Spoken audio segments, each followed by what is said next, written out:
થરાદમાં ઠાકોર સમાજની યોજાઈ બેઠક। થરાદમાં ઠાકોર સમાજની ભરી સભામાં ગેનીબેન શું બોલ્યા, કેમ આવું બોલ્યા, શા માટે આવું બોલ્યા અને કોઈને દશામાં નડતા હોય તો મને આપી જવા ગેનીબેને ઠાકોર સમાજને પણ કીધું। ઠાકોર સમાજને કીધું મોંઘવારી સામે સમાજને ખર્ચને બચાવવા બંધારણ ગેનીબેન ઠાકોરની કડક શબ્દોમાં સમાજને ટકોર। લગ્નમાં વરરાજાઓ દાઢી ન રાખવી અને ગેનીબેને કીધું મૈત્રીકાર નિયમો સમાજને બરબાદ કરે છે।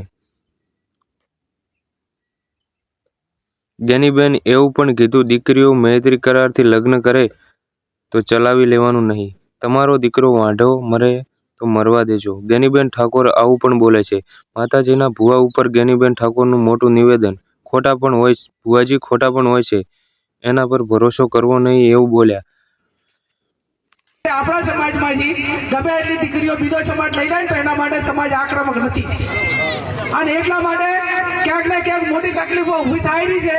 એટલે આપણે કોઈને આપણું ઉપર કે કોઈની દીકરી લાવવી નહીં અને આપણી દીકરી કોઈ લઈ જાય તો આકાશ પાતાળ એ કરીને જે કરવું પડે એને લાવે પાર મેળવો। કે કોઈ છોકરો મૈત્રી કરાર લઈને સમાજની છોકરી લાવ્યો હોય કે બીજા સમાજની લઈ ગયો હોય તો 500 જણાને એને ઘરે થઈને બેસી જવાનું અને 500 જણા આડી થઈને બેસી જવાનું ભાઈ। બાકી આ મૈત્રી કરારના હિસાબે નાના નાના છોકરા મેલી અને પાછા જતી રહે કે ભાઈ મારે તો આ મૈત્રી કરાર કર્યા અહીંયા રહેવું છે, છોકરાના શું વાંક। અને જ્યારે પુરુષ કરતા જ્યારે મહિલા આ પગલું ભરે ને ત્યારે છોકરાની હાલત ખરાબ થઈ જતી હોય છે। તમારા છોકરાનું હગું ચાઈ ના થતું હોય તો એને વાઢો મરવા દો, પણ મહેરબાની કરીને લગ્ન કરેલ છોકરીના કોઈ મૈત્રી કરાર કરીને આવે ને તો એને ઘરે પહેવા દેતા નહીં। આખી દુનિયાને દશામાં ના નડે અને આપણાને નડે, બરોબર। એટલે આ દશામાનાથી વર્તો કરીને ઘરેથી દશા બિહારવાની પ્રથા છે એ કોઈ પણ બેન દીકરીએ દશામાના વર્ત હવે કરવાના નહીં। અને જેને દશામાં નડે એ બધા માને મારે એ મેલ દેતો, હું એકલી ગાડી ફેરું છું, દશામાં મારા ભેગા ગાડી ભરશે।